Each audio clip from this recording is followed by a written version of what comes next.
আসসালামু আলাইকুম। আশা করি সব ভালো আছেন। আমি আল্লাহর রহমতে ভালো আছি। একটা লং ভিডিও নিয়ে আপনাদের মাঝে আসলাম। সবাই একে অপরের সাথে ভ্রাতৃত্ববোধ বজায় রাখেন। অবশ্যই আল্লাহ তাআলা আমাদের জন্য ভালো কিছু রাখবেন।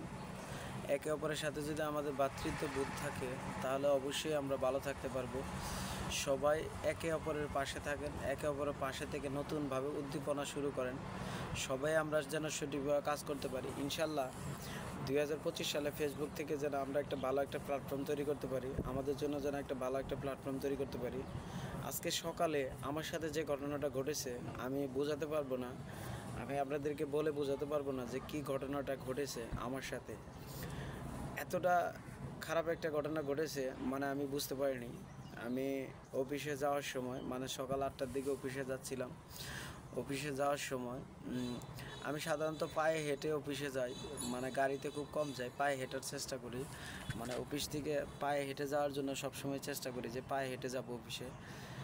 অফিসটা কাছে থাকার কারণে প্রায়ই পায়ে হেঁটে যাই। মানে আজকে হঠাৎ করে কেন যেন গাড়িতে চললাম আমি নিজেও জানি না। মানে আমার সাথে যে কী ঘটনাটা ঘটেছে মানে আমি বোঝাতে পারবো না। আপনাদেরকে যদি দেখাই তাহলে বুঝতে পারবেন যে কী ঘটনা ঘটেছে। দেখাচ্ছি আমি। আমার পিছনে প্যান্টের ব্যাক পকেটটা ভালো করে দেখেন, খেয়াল করেন। দেখছেন? এই দেখেন পকেটটা দেখেন, খেয়াল করেন কীরকমভাবে এরকমভাবে কেটেছে। মানে পকেটের পকেটটা এমনভাবে কাটছে মানে আমি নিজেও বুঝতে পারি না। আমি গাড়ির স্টিয়ারিংটা এরকমভাবে স্টিয়ারিংটা ধরে দাঁড়িয়েছিলাম। মানে আমি বুঝতে পারি নাই যে আমার সাথে আমার আশেপাশে লোক ছিল। গাড়ির মধ্যে অনেক জ্যাম ছিল। মানে আমি যখন গাড়িতে ওঠার সময় গেটের মধ্যে অনেক জ্যাম ছিল। আমি উঠে গাড়ির যে বাসের যে রডটা আছে না, রডটা ধরে আমি এখানে দাঁড়িয়েছিলাম। ওখানে দাঁড়িয়ে আমি মানে দাঁড়িয়ে যাচ্ছিলাম। মানে সিট তো ছিল না, এত সকালে তো সিট ছিল না। মানে আমার প্যান্টের পকেট কেটে আমার টাকাগুলো সব নিয়ে চলে গেছে। আমি বুঝতেই পারি না যে কীভাবে কাটছে। দেখেন কাটার সিস্টেমটা দেখেন, এমনভাবে পকেটটা যে কাটছে মানে আমি বোঝাতে পারবো না। যে ব্লেড দিয়ে সম্ভবত মনে হয় কোনো ধারালো জিনিস দিয়ে ব্লেড দিয়ে মনে হয় কাটছে। মানে আমি বোঝাতে পারবো না এমনভাবে কাটছে। আচ্ছা, যাই হোক, সব কিছু যা কিছু ঘটে ভালোর জন্যই ঘটে। আল্লাহ তাআলা অবশ্যই আমার জন্য ভালো কিছু রাখছেন। মনের কষ্ট ছিল, খারাপ লাগছিল, মানে পরিস্থিতিটা কাটিয়ে উঠতে একটু দেরি লাগবে। আল্লাহ তাআলার কাছে সাহায্য চাচ্ছি। আল্লাহ তাআলা যেন আমার পাশে থাকেন, আমাকে সঠিকভাবে জ্ঞান দান করেন, ধৈর্য শক্তি যেন দান করেন।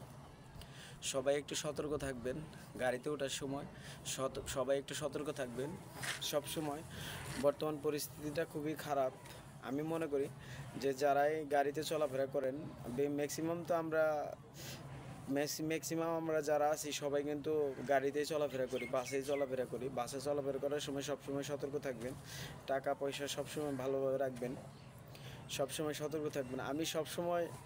আমি দীর্ঘ চট্টগ্রামে 12 বছর ধরে চট্টগ্রামে আছি। এরকম কোনো ঘটনা আমার ঘটেনি। মানে হঠাৎ করে ঘটনাটা ঘটে গেছে। চাকরির সুবাদে অনেক জায়গায় থেকেছি। রাজশাহীতে থাকছি, গাজীপুরে থাকছি, ঢাকাতে থাকছি, নারায়ণগঞ্জে থাকছি, বিভিন্ন জায়গায় থাকছি, কিন্তু এরকম ঘটনা কখনোই ঘটেনি। কিন্তু হঠাৎ করে আজকে এমন একটা ঘটনাটা ঘটে গেছে।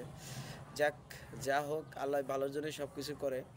আমি আপনাদেরকে অনুরোধ করব সবাই একটু সতর্ক থাকবেন। গাড়িতে যখন চলাফেরা করবেন অবশ্যই একটু সতর্ক থাকবেন, সতর্কভাবে চলাফেরা করবেন।